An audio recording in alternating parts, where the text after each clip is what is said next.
Hi guys, now my friend and I will present the mini research that we have done. First of all, I will introduce myself. I am Ahmad Habil Budiansyah.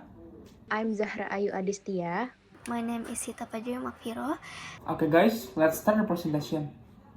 In this mini research, my friend and I took the place at the Taman Mini LRT station. The methodology, we took three types. The first is pragmatics, the second is linguistic landscape, and the last is sociolinguistics. I will explain in the pragmatist view. The first is exit. The sense with the word exit is giving a command. Even though it doesn't use a direct to do this sentence, it tells people where to go. It helps passengers know the right way to leave the station safe and quickly. From a pragmatic perspective, the sign works because both the people in charge and the passengers understand what it means. Everyone is supposed to see exit as a direction, not just a fact. The sign also uses a common symbol that most people recognize, which makes the message clear even if someone doesn't speak the language. Linguistics landscape number 2, top-down or bottom-up. This exit sign is a clear example of a top-down linguistic artifact.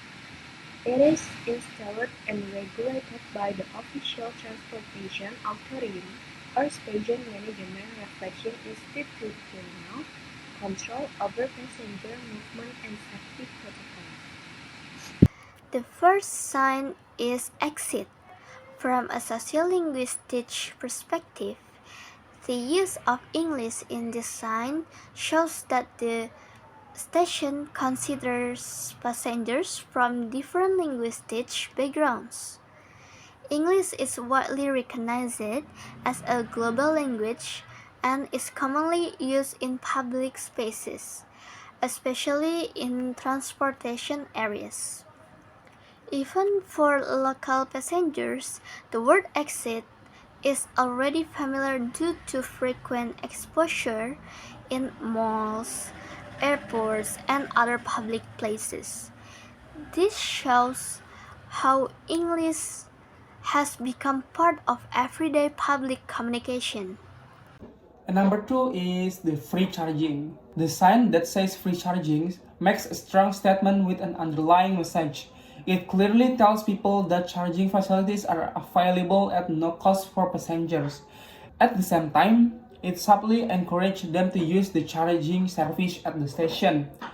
Looking at it from a pragmatic perspective, the sign assumes that passengers know they might need to charge their phones or other device while waiting or traveling. From a linguistic landscape perspective, the free charging sign is a clear example of a top-down sign, as it is produced and displayed by the station management or official transport authorities. Its primary function is to inform and regulate passenger behavior by designating a specific service area within the public transport environment. The sign uses English only, which aligns with modern, internationally recognizable branding in urban transit systems. The second sign is free charging. This sign uses English to inform passengers about the availability of free charging facility. Sociolinguistically, English is often associated with technology, digital culture, and modern services. The choice of English makes the facility appear more up-to-date and attractive, especially for young passengers who rely heavily on mobile devices. Number three is the sign loket and layanan pelanggan or ticket counter and customer service.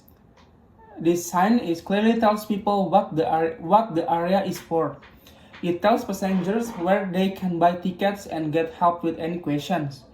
The main goal of these signs is to give clear information so that passengers know exactly where to go, which helps avoid confusion in the station. From a pragmatic perspective, the signs help manage how people move around by showing where ticket service and assistance are available. Number 4, from a linguistic landscape perspective, In Indonesia, the loket dan layanan pelanggan. An English ticket counter and customer service sign is a clear example of a top-down sign. It is issued by the elected management authority or the station official operator. There be reflection, formal power structure, and institutional policy in the public space. The use of bilingual text, Indonesian and English, demonstrates an official communication strategy aimed at catering to a diverse audience, including both local and international passengers. Okay, next, loket dan layanan pelanggan or ticket counter and customer service. From a socio-linguistic perspective, this bilingual strategy promotes inclusiveness and equal access to services. It also shows how public institutions balance national language identity with global communication needs. Number 4. The sign machine ticket or ticket machines. The sign is clearly tells passengers where to find the ticket machine. It gives useful information about the machine's purpose, helping people buy or recharge travel cards. The signs allow passengers to use the self-service machine on their own without needing help from station staff. From a pragmatic perspective, the sign quickly tells people where to go if they need ticketing service. The linguistic landscape ticket machine shine is a top-down linguistic artifact produced and installed by the official station or transit authority. Its design and placement reflect institutional control over passenger flow and service accessibility. The use of dual language, Bahasa Indonesia and English, aligns with Indonesian national language policy while accommodating international visitors, positioning the station within a globalized urban transport network. The fourth sign is machine ticket or ticket machine. This bilingual sign demonstrated sociolinguistic awareness of the diverse users of public transportation. English is closely linked to technology and modern systems, so its use here supports the idea of efficiency and self-service. This sign encourages passengers to use the ticket machine independently, which helps maintain order and reduce reliance on staff. And this shows how language choice can influence behavior and support efficiency in public spaces. Number 5 is informasi or information. The sign with the word informasi or informations clearly communicates information. It tells people that the area has official details about transportation routes, station links, and public service. The signs help travelers know where to get accurate and trustworthy guidance while they are moving around. From a pragmatic perspective, these signs helps people decide where to go by giving them clear and easy to read information. The linguistic landscape information sign represents a top-down linguistic artifact. It is produced and regulated by the official transportation authority or station management. Its plans-made design and content reflect institutional control over the flow of information within the station. The sign employs dual language presentation, Bahasa Indonesia and English, which align with Indonesian's bilingual public signing practice in urban transit system. The next sign is informasi or information. Using two-language accessibility and ensure that important information can reach a wider audience. From a sociolinguistic point of view, bilingual information also represents authority and trust. It signals that the information is official and reliable. Number 6 is jalur evakuasi or evacuation road. The sign gives a direct instruction. It tells passengers where to go during emergency. The sign doesn't just share information. It tells people what to do to stay safe and move in an organized way during a crisis. From a pragmatic perspective, the sign uses an arrow and a person running to show their direction, and that action is needed quickly. Linguistic landscape. Number 1. The linguistic landscape analysis followed the top-down and bottom-up approach by Dan Raphael at 2006.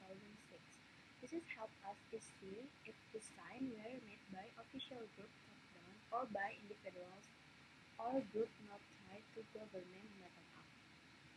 We also studied the language used, how signs were arranged, and symbols input to understand how power rules and the city identity are shown in the station era.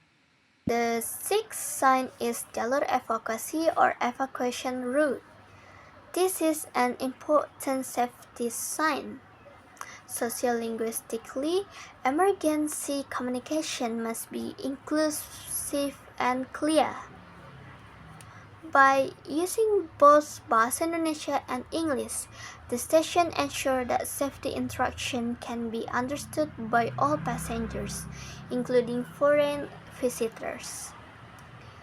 And this reflects social responsibility and concern for collective safety, showing that language plays a crucial role in protecting people in public spaces. Number 7 is masuk ke LRT or entrance to LRT, together with loket or ticket counter and machine ticket or ticket machine. It gives instructions and provides information. It tells passengers where to go to enter the LRT system and where they can buy or get tickets. From a pragmatic perspective, the signs helps people know where to go and what to do by clearly showing the entrance to the LRT area and the location of ticket service. The linguistic landscape. Number 7. The ticket counter.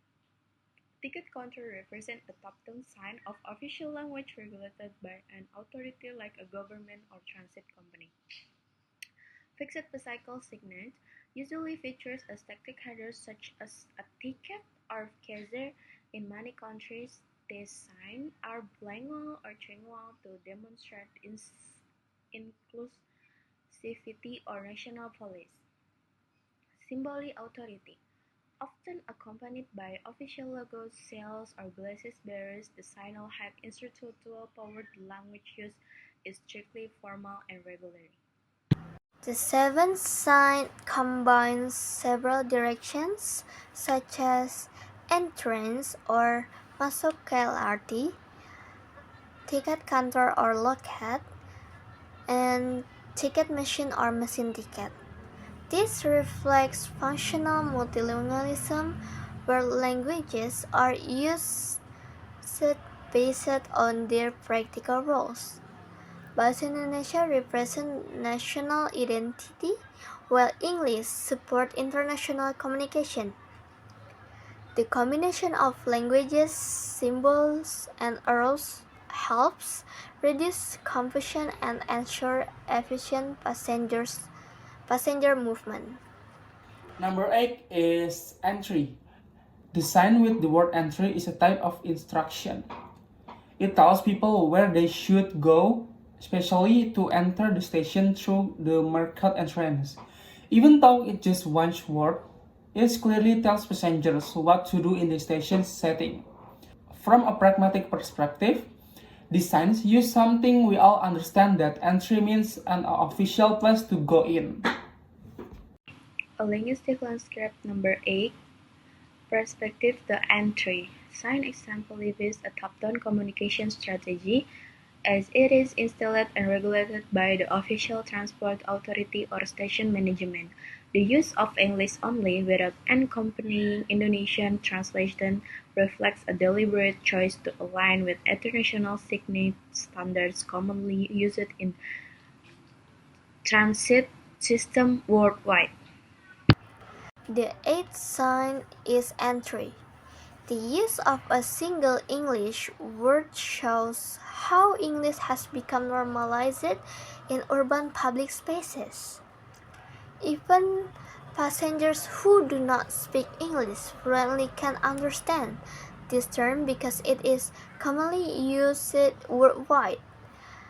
And this sign supports fast and simple communication, which is essential in transportation settings with high mobility and large number of users. Number 9. The scenes of titik kumpul or assembly point. It gives a clear instructions. It tells passengers where to go during the emergency.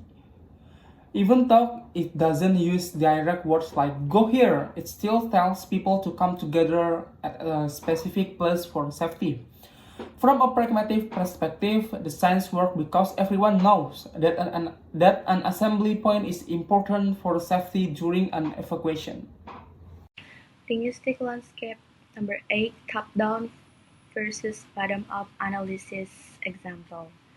A sign is a top-down linguistic artifact produced and installed by the official station management or transportation authority. It reflects international control and adherence to public safety regulation. Language choice and symbolism. The sign employs bilingual labeling Bahasa Indonesia and English, aligning with the linguistic policy of public space in Jakarta to accommodate both local and international users. The ninth sign is titik kumpul or assembly point. This bilingual sign plays an important role in emergency situations within a multilingual environment. And sociolinguistically, it reflects shared responsibility and cooperation among passengers. The use of both languages and visual symbols ensure that instructions are clear and can be followed by everyone, regardless of language background. And last is pick up and drop off area. The sign that says pick up and drop off area clearly tells people where they should pick up or drop off passengers. It tells drivers and passengers directly that this is the right place for getting on and off a vehicle. It also subtly tells them to use this area for these activities instead of other spaces. From a pragmatic perspective, these signs help keep things organized by guiding people on where to go and what to do. The last one, linguistic landscape number 10, sort of sign top-down, installed and regulated by the LRT management or official transportation authorities. Language use English only, no Bahasa Indonesia text appears on this specific sign. Last sign is pick up and drop off area. The use of English here reflects international transportation standards commonly found in modern transit systems. English functions as a natural and widely understood language, making the message accessible to a broad range of users. This sign helps regulate social behavior by clearly defining where specific activities should take place, supporting order and efficiency and safety.